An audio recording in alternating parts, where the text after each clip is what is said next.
salaamaaleykum wa rahmatullah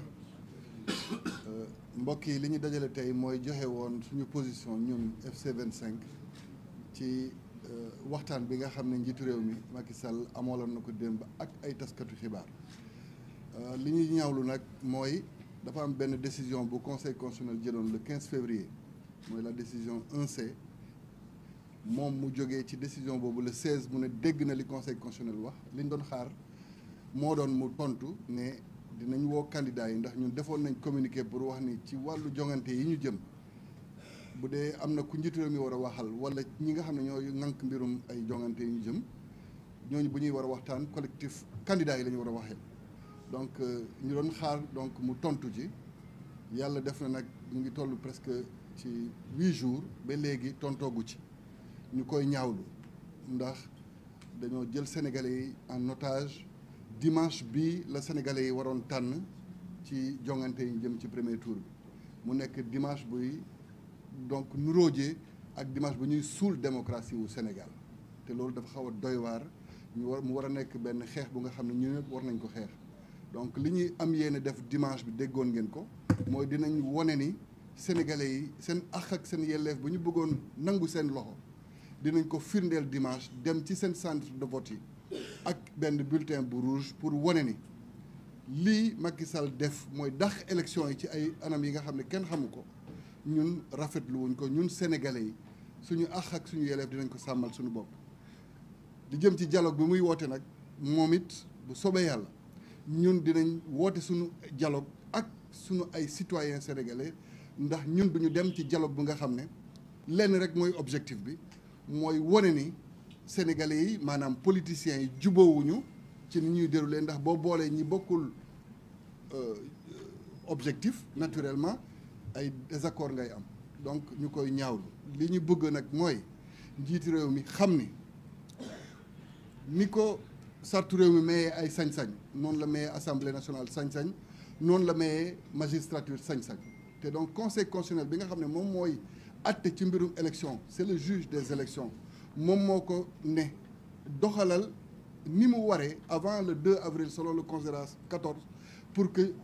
jongante yi am donc ñun ñu ngi koy wax ni lii moo ko desee ci digganteem ak sénégalais yi mu sàmm ko pour jàmm réew mi ndax jàmm réew mi du mbiru politicien mbiru ay institution la mbiru ay compétition yi nga xam ne dina indi respiration buy tax ba jàmm am ci réew mi donc mesdames et messieurs le collectif FC 25 qui vous a invité aujourd'hui à ce point de presse vient réagir à l'entretien que le président de la République a accordé à la presse hier. Lequel entretien nous a tous laissés déçus parce que nous attendions que le président de la République dise dans quelles conditions la décision 1C du Conseil constitutionnel du 15 février devait être appliquée. Malheureusement,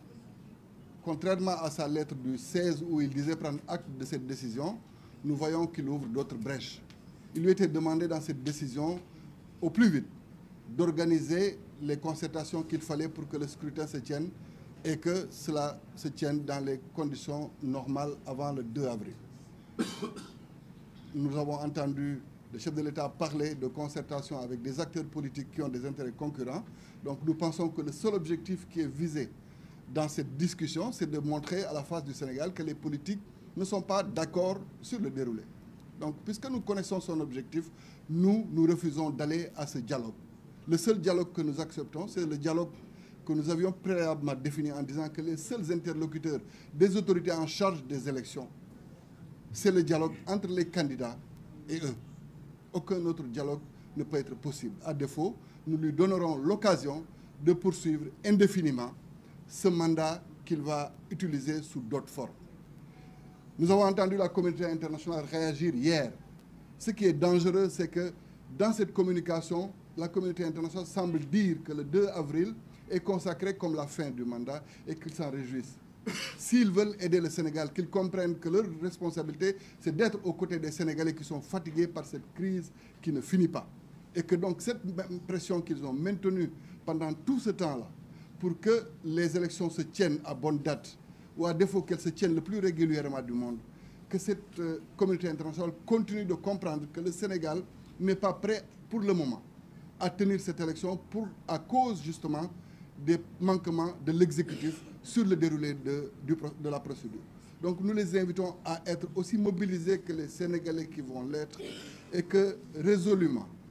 ce dimanche, les Sénégalais montreront que le droit au vote qui leur a été volé